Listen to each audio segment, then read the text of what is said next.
What up, what up? I'm back. For all you loyal listeners, it's been about 10 minutes since you last heard me. As of the beginning of this is Dustin Coyle. I'm bringing you some intelligent thoughts. The NBA Weekly for the March 17th week. And we are in the stretch run for the NBA going into the playoffs. It's been a somewhat tumultuous last 2 weeks for almost every team in the NBA, really. The Kevin Durant injury for Golden State, them losing, I think, like 5 of their last 8 or something like that. The Kevin Love injury for Cleveland and all of the new additions in Cleveland. They've been struggling. Kyle Lowry injured. Toronto's been struggling. Just a really interesting set of circumstances here over the past couple of weeks. Every team kind of has shown some faults. San Antonio as well. Difficulty scoring. Great defense. Every team looks beatable right now, which is crazy because at the beginning of the year, if anybody, it seemed almost inevitable that Golden State was going to win the championship. Even like a month ago, I think a month or 5 weeks ago, I think it was a month, right before Kevin Durant got injured.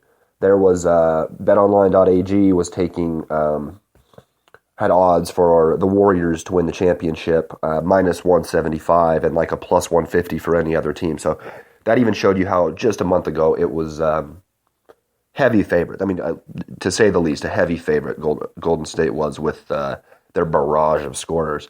Now, it's not the case. Let me look it up, actually. Holy shit, I pull up the odds, and they are still the favorite, a minus 125. That's pretty crazy. If you look at that, minus 125 for the Warriors to win the championship. Houston is a plus 1,600 to win the championship. We'll talk about the my power rankings here in a bit, but god damn, I almost put, I'll say this, I'll give you this much. I almost put Houston above Golden State this week in my power rankings. So the fact that one, you have to pay some juice to earn a buck, and the other one, you earn 16 times your money if it happens, is pretty crazy. What's Cleveland at? Plus 200? Yeah. That's probably even a better bet than the Golden State bet. What else is significant here? The Clippers plus 2,800. I mean, the Clippers probably won't get it done, but shit. You bet $100, you win, $2,800. It's fucking pretty sick there. What else do we have here? The Spurs are plus 650. That would be a pretty good bet as well. The Wizards plus 2,500. The Raptors plus 33. Where's Boston at? Plus 2,500 for Boston. I don't know. Interesting. So I guess the odds really haven't changed too dramatically. Golden State still is a pretty solid favorite, even with all the additions that Cleveland has made. I thought that when I looked this up just now that Cleveland was probably going to be the favorite. Well, I guess intuition serves me none there. However, enough of that shit. Let's get into some of the news of the week. And we already talked about one of them, K-Love, man. He is back. He returned last night in a victory. Let me look him up here. Oh, yeah, great home win last night against the Jazz. That was a really, really good home victory there. Utah has been looking fantastic the last 2 or 3 weeks. They held Gordon Hayward to 13 points as well on just 28% shooting. That was a great performance there. K-Love plays 19 minutes, 44 seconds, 10 points, 9 rebounds, blocks 1 shot, goes 1 for 4 from the field, misses both of his free throws. No, that's not true. Goes 5 for 9 from the field, misses 3 3-pointers. Only plays 19 minutes in his return, the least of any starter. Get a lot of Derek Williams, a little Richard Jefferson. How in the hell this is ridiculous. How did Darren Williams play 25 minutes and score 1 point, and Richard Jefferson plays 27 minutes and doesn't score a fucking point? How the hell does that go down? And they win a game. That's wild. Great defensive performance last night, though. Cleveland beats Utah 91-83 to stave Utah off a little bit. Utah's actually only, going into that, I think they were only a game and a half or so behind Cleveland if the two were to meet. in any sort of a final scenario. But yeah, Kevin Love returns, 10 points, 9 rebounds. They play at the Clippers on Saturday, and definitely going to expect, Kevin Love to get back into his 20-point scoring, 18-point scoring, 3-point shooting and rebounding game a little bit. Obviously, it takes a minute to get back into form after you've been out for a month or a month and a half or whatever it's been. But that's a big, big return for the Cleveland Cavaliers. And if you really look at it, they're deep as fuck, man. James, K. Love, Tristan Thompson, Shumpert, that's pretty much their weakest spot, even though he's a good defender. Kyrie. And they have JR now. JR Smith is also healthy. I guess I should talk about that. He played, has 12 points last night, 6 rebounds, goes 4 for 8 from downtown. Only takes 2 other shots. But, you need those 4 3-point shooters. But you have J.R. Smith. You have Darren Williams. You have Derek Williams. You have James Jones, Channing Frye, Richard Jefferson. This team is legitimately deep as fuck. Yeah. But, so congratulations to Cleveland. You guys are looking good at the right fucking time. Somebody that isn't looking good, especially while their team's fighting for a playoff. Dwayne Wade, Wednesday night, collided with Zach Randolph in the fourth quarter of their game that they lost at home 98-91. And he fractured his right elbow. He's going to be out for the rest of the season. And, it'll be interesting to see where Dwayne Wade even plays next year. That could have been his last game in a Bulls uniform, even though that's technically his home team or his home franchise. I honestly would be a little bit surprised to see Dwayne Wade back. I think that he's probably going to take more of a role position for a team more likely to win a championship. It kind of depends what teams, pan out and stuff. But obviously Cleveland, seeing as him and LeBron have the past there, what the Clippers look like, you know what I mean? If the Clippers need something like that, or maybe,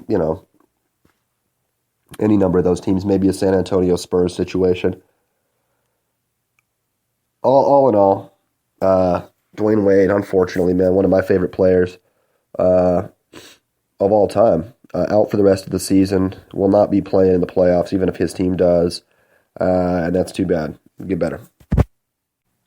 On more injury front, LaMarcus Aldridge, who had been medically not cleared to play because of a heart arrhythmia.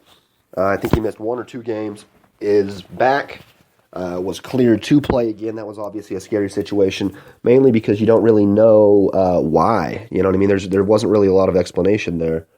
And so it's pretty difficult to really tell, what's going on. And when it's something like a heart, that could be more of an indefinite thing. It kind of reminds you of Chris Bosh or something like that. That could be more of an indefinite thing than anything with a timetable or anything quick at all. And so congratulations to LaMarcus Aldridge for getting back.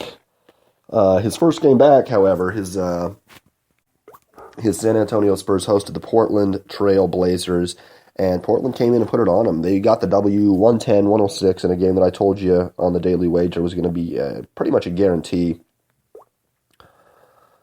Damian Lillard in that game goes for 36 points. Fucking fantastic performance on the road. Super, super clutch. 3 rebounds, 4 assists. What's he do? Makes 3 3-pointers. McCollum, 26 points, makes 2 3-pointers.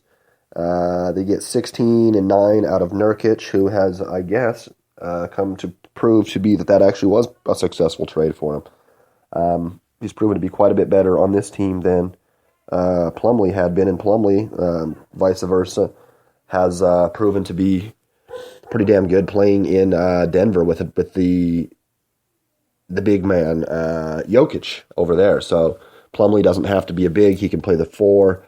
Whereas in Portland, it was pretty difficult. He kind of had to be a big because they didn't really have the other size. Portland really got a good pickup there with Nurkic. Unfortunately, I don't think that they're going to be able to catch Denver, so I think we'll see Plumlee in the playoffs. But great victory here for Portland. In the loss, let's see, LaMarcus has 19 points, 7 rebounds, 4 assists. That's in 32 minutes. Kawhi, 34 points, 9 boards, 6 dimes, 4 3-pointers. Pau Gasol with 12 off the bench, pretty good. Patty Mills, 13 in a 37-minute starting role.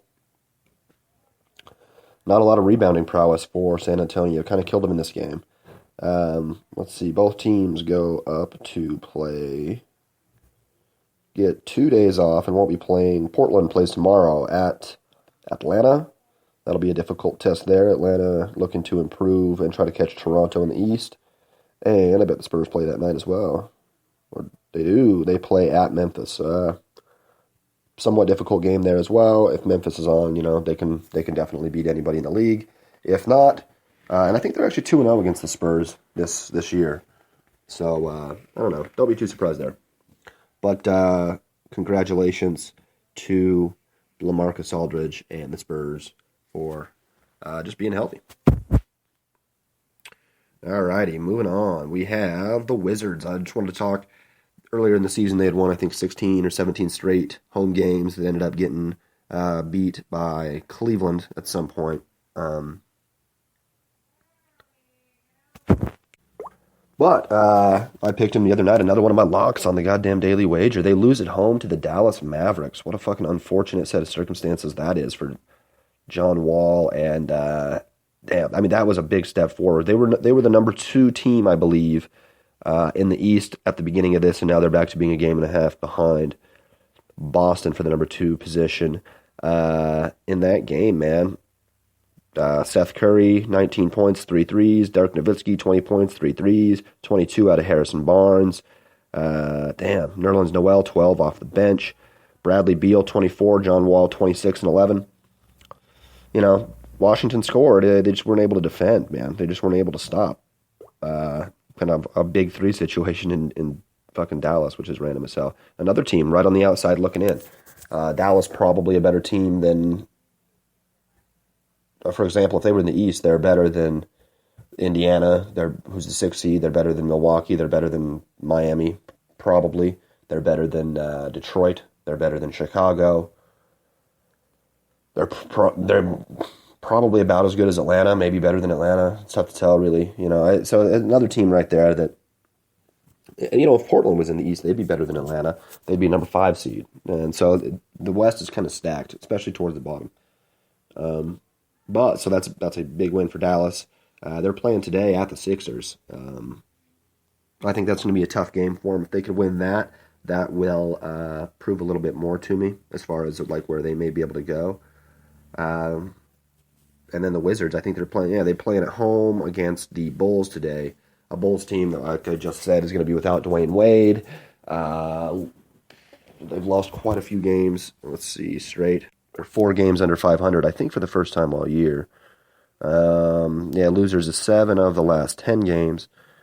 And going to take on Washington at home. This is one of my locks today. I told you on the daily wager to minus 330 on the Wizards, I think, is a pretty solid bet. I'm pretty sure they're going to win that home game. They absolutely need to if they want to, if they want to just continue this. I mean, if they think they're a contender, this is a game they have to win. And, all right, who else been talking about? How about the fucking Rockets, man? The Rockets are a very good team. We'll talk about it in my top 10 later. Just the other night, let me find it. Damn, they beat up my Lakers 139-100, man. James Harden had a pedestrian 18-point, 12 rebound, 13 assist game where, anybody else would punch a baby to get those fucking numbers. But, and only 1 for 6 from downtown. Jesus, man. Could have had a great day. This being said, though, Lou Williams, 30 fucking points off the bench, hits 7 threes. Harrell, 10 points off the bench. Nene, 10 points off the bench. Eric Gordon, 10 points off the bench, hits 2 threes. Patrick Beverley, 9. Capella with 15 and 10. 5 for 7 shooting for the guy. Makes 5 free throws as well. Trevor Ariza, 20 points on the side over there. 4 3-pointers. Somehow Ryan Anderson doesn't score. But this team can score. They have more scorers than any team in the league. They have 2 more scorers probably than any other fucking team in the league. Watch the fuck out for this team for sure.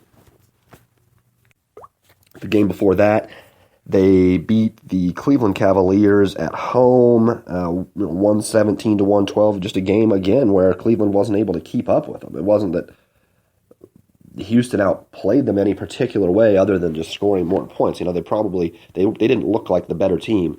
But Harden